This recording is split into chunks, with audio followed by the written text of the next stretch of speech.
going to be the second part of the 2-4 notes for complex numbers and operations, and we're going to open up with multiplication here. So part A has some distributing. We're going to take this negative 2.5i, and we are going to multiply it by the 8 and by the negative 9i. So negative 2.5i times 8 is going to give us a negative 20i.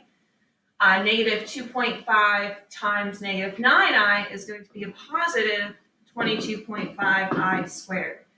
Now, if you recall from the last video, one of the applications of I is the fact that I squared is equal to negative 1. So we can't just leave this at I squared in our question. We actually have to go through and change it to negative 1. So I have this negative 20i. This is going to be plus 22.5 times negative 1. Really, whenever you have an I squared in a question, all it's going to do is change the coefficient to its opposite sign of the term that's in front of it. So this 22.5 I squared is going to become a negative 22.5. That is the real term, and because we are writing this in the form a plus bi, that actually shifts out to the front.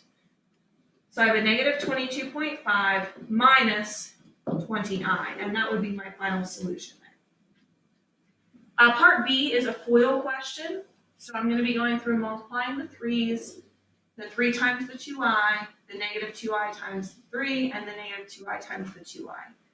So we get 9 plus 6i minus 6i minus 4i squared. The 6i minus 6i, those are actually going to add out. This minus 4i squared, again, I squared is equal to negative 1. Negative 4 times negative 1 makes this a plus 4. And when I combine that with the 9, I actually end up with 13. So in this FOIL question, there is no imaginary term. The imaginary term, the b coefficient would be 0. So this is really 13 plus 0i, which if it's 0i, you don't have to put it, you just have to put the 13.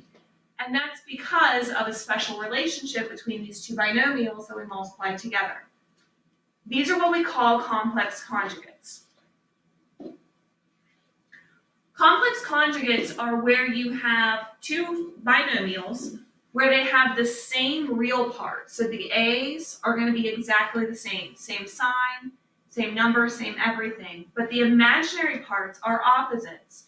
Notice you have a plus bi and a minus bi. And the reason this is important is because the product of your complex conjugates is always going to be a real number. The imaginary part is going to add out, it's going to disappear, so it's not going to be there. And we actually use complex conjugates in division. So this is example 4. We want to write our quotient in the form a plus bi, and we're given this quotient. So anytime you have a division question, it doesn't matter what is in the numerator, in the denominator, you are always going to multiply by the complex conjugate of the bottom. The complex conjugate would be 2 plus I. To keep this balanced, whatever I multiply by in the bottom, I have to multiply the top. Because this is the same thing as multiplying your fraction by 1. And as you remember, from multiplying by 1, when we multiply any term by 1, it doesn't change value. It's going to be equal to exactly the same thing as what you started with, even though it may look different. So now I have a FOIL question on the bottom. And because there was only one term on the top, I'm just going to be distributing that 10. If you had 2 terms on the top, you would actually go through and do FOIL on the top as well, and that will possibly come up in some of the IXLs I have you doing for 2-4. So this is going to be 20 plus 10i over 4 plus 2i minus 2i minus I squared. So we have 20 plus 10i. The 2i's and the 2i and the negative 2i add out. The minus I squared becomes a plus 1. 1 and 4 makes 5. To finish out the question, you would divide whatever is in the denominator by the 2 terms in the numerator. Sometimes these will remain fractions. You would just write them as 2 separate fractions to give you that a plus bi that you're looking for here. This one actually divides out nicely. 5 into 20, and I'm going to rewrite this so you guys can see how this works. This would be 20 over 5 plus 10 over 5i. Well, 20 over 5 is 4, 10 over 5 is 2, and then you have the I. So that would be your solution to the division question, 4 plus 2i. I do have an additional example with this, just to walk you guys through doing another one, because these ones can get confusing. You do want to make sure, though, in this step, you are multiplying by those complex conjugates. And again, it's only the complex conjugate at the bottom. If you want to think about this in a different way, I does represent a square root, and it's not proper format to leave a square root in your denominator. You need to rationalize, and that's really what this does. When you multiply by the complex conjugate, it helps you with that rationalization.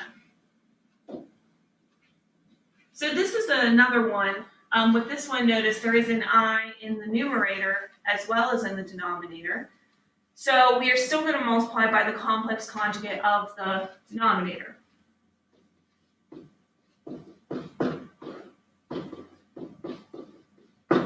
So it's negative 7 minus 10i. So on the top, I'm still distributing. Bottom, I'm going to be FOILing. So I have negative 35i minus 50i squared over 49 plus 70i minus 70i minus 100i squared. And again, if you do this correctly, on the bottom, your I terms, not your I squared term, but your I to the first power terms should be opposite coefficients and add out. So I have this negative 100i squared, that's going to be a plus 100. On top, the negative 50i squared is going to become a positive 50, so that's going to shift out to the front. So I have 50 minus 35i over 149. And then written as two different terms, 50 over 149 minus 35 over 149i. 149, let's see, 13, 14. I believe that may be a prime number. If it is, if it's not a prime number, so I believe that there isn't anything that we can do to reduce this. You do want to check and see if your fractions do reduce. Otherwise, if they don't, this is your final answer. That would be your A term, and then your B term would be the negative 35 over 149. Okay, next, how can you use complex numbers to factor the sum of two squares? So difference of two squares can be factored as the following. And we haven't talked about this a whole lot, but if this were x squared minus y squared, you're basically finding your factors that would add to 0. So that factors into x plus y, x minus y, because you get a negative xy and a positive xy, they add to 0. But if you have a sum, you can't factor the same way because,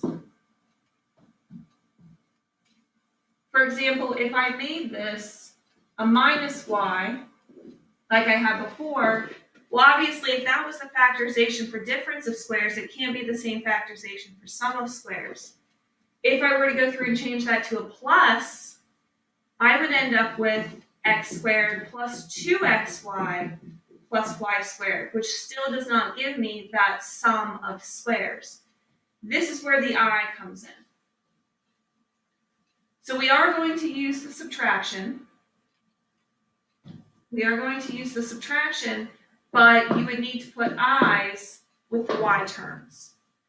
The reason for that, if we go back through and check this, and I'm going to switch colors to do my check, I get x squared,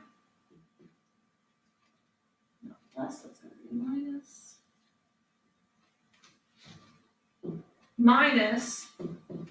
xyi plus xyi, so those middle terms do add out, And then you end up with a minus y squared I squared.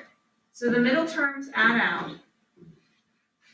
Minus y squared I squared is really minus y squared times negative 1. And so we end up with the x squared plus the y squared.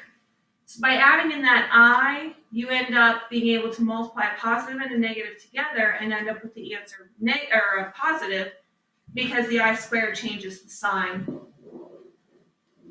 of what you get. And my board is going wacky, so hopefully, well, we're almost done with this lesson.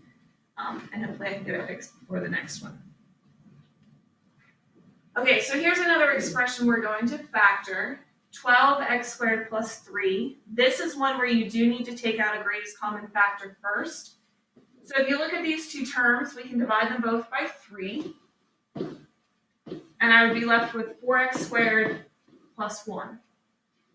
Now, because there is no equation here, the 3 does have to stay in. You can't get rid of it like we did whenever there was an equal sign. It is an important part to keep. And you may see some of this whenever you're working through the IXLs on factoring. So now, this is another sum of squares because these are two perfect squares being added together. So I'm going to factor this the same way I did the last question with the x and the y. So this is going to be a 2x and a 2x, a plus and a minus. Only instead of 1 and 1, which would be the correct factorization if this was a subtraction instead of an addition, it's going to be a 1i and a 1i. Well, a 1i and a negative 1i. Because this will be I times negative I is a negative I squared, which will turn into then a positive 1. And that would be your factorization there. Here's one where we can solve using factoring. So if you don't want to use the square root property, you can use factoring for something like this. So I'm going to recopy x squared plus 4 is equal to 0. This is another sum of squares. Because it's a sum, I have the plus and the minus. I am going to take the square root of 4, but I also have to put an I in there because of the sum. And then you would set the factors equal to 0, just like we did whenever we were doing the regular factoring. So I have x plus 2i is equal to 0, x is equal to a negative 2i, x minus 2i is equal to 0, x is equal to a positive 2i. So those are your two solutions.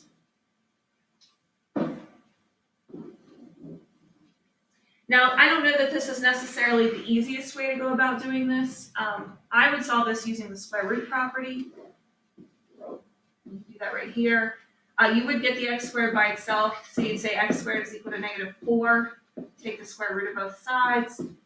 X is equal to plus or minus 2, and then I, because of the square root of the negative. So I would think that that would be easier than factoring, but it is possible to use factoring on these. In your textbook on page 99, there's a concept summary that goes over what the imaginary unit is, the real number stuff. There's addition, subtraction, multiplication, and division all in there. There is a division example that does involve FOIL, so that is something I do think you guys should look at. See what you can get. I can get a little bit of that, not all of it. So go back through, watch this video, watch the first part video. Some of these can be difficult if you're not used to them. We will be doing some IXLs on these, so keep an eye out for those. And contact me if you have any questions.